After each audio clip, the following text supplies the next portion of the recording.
किसी बहन के मुंह से सुना मैं कि अगर इंसाफ मंदिर में होता तो न्यायालय नहीं होता, और विद्या अगर सरस्वती में होती तो विद्यालय नहीं होता। तो ये इतने सारे विद्यालय बनाने की क्या जरूरत है?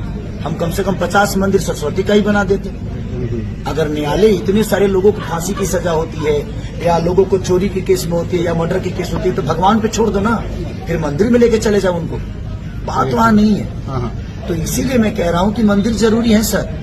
पहले के लोग तो चंदा देकर मंदिर, वो सामाजिक कार्य है, तो सामाजिक कार्य सरकार करेगी तो सरकार का काम क्या समाज का? भाई खेसारी लाल यादव ने ऐसा शब्द बोल दिया है कि ये शब्द वही व्यक्ति समझ सकते हैं जो व्यक्ति एजुकेटेड है, पढ़े लिखे हों, रियल में जो टैलेंट है, पढ़ा लिखा है, जो शब्दों को समझता है, वो पूरी तरह से उसके माइंड में घूम गया होगा कि आखिर खेसारी लाल यादव कहना क्या चाहते हैं। आपको दिखाया खेसारी लाल यादव ये बोलते जा रहे हैं कि अगर सरस्वती में विद्या होती तो विद्यालय नहीं होता, अगर न्याय मंदिर में होता तो न्यायालय नहीं होता। खुद इनमें सोचने वाली बात है। बहुत लोग ये है कि धर्म के चक्कर में, भगवान के चक्कर में मतलब कि बोलते ही नहीं है, खिलाफ ही नहीं करते हैं कि हमें आखिर रियल में चाहिए कि वही बात को खेसारी लाल यादव ऐसे पहली बार बिहार को उभरता हुआ नेता आप कह सकते हैं। पहले तो आर्टिस्ट है, लेकिन नेता के रूप में ऐसा कोई भी बिहार में दिखने वाला और शब्द को बोलने वाला नहीं है। यहाँ तक कि खेसारी लाल यादव मंदिर का भी विरोध नहीं कर रहे हैं। जी हाँ, जिसका आस्था है और आना चाहिए, ये मंदिर बनना चाहिए, पर मंदिर के हट कर भी तो कुछ होना चाहिए। और इसी बात को बीजेपी वाले जस्ट उल्टा करते हैं। मतलब कि कहीं भी जाएंगे शिक्षा के बारे में, हॉस्पिटल के बारे में, दवाई के बारे में, पढ़ाई के बारे में बात करते ही नहीं है। अंधविश्वास में नहीं है। अगर इससे दूर हो गए हैं तो आपको बात समझ में आ गया कि इस पे आपकी क्या राय है, नीचे कमेंट में बताना ना भूल। वीडियो को लाइक करें, चैनल को सब्सक्राइब कर ले, फेसबुक इंस्टा पे देख रहे हैं तो फॉलो कर ले।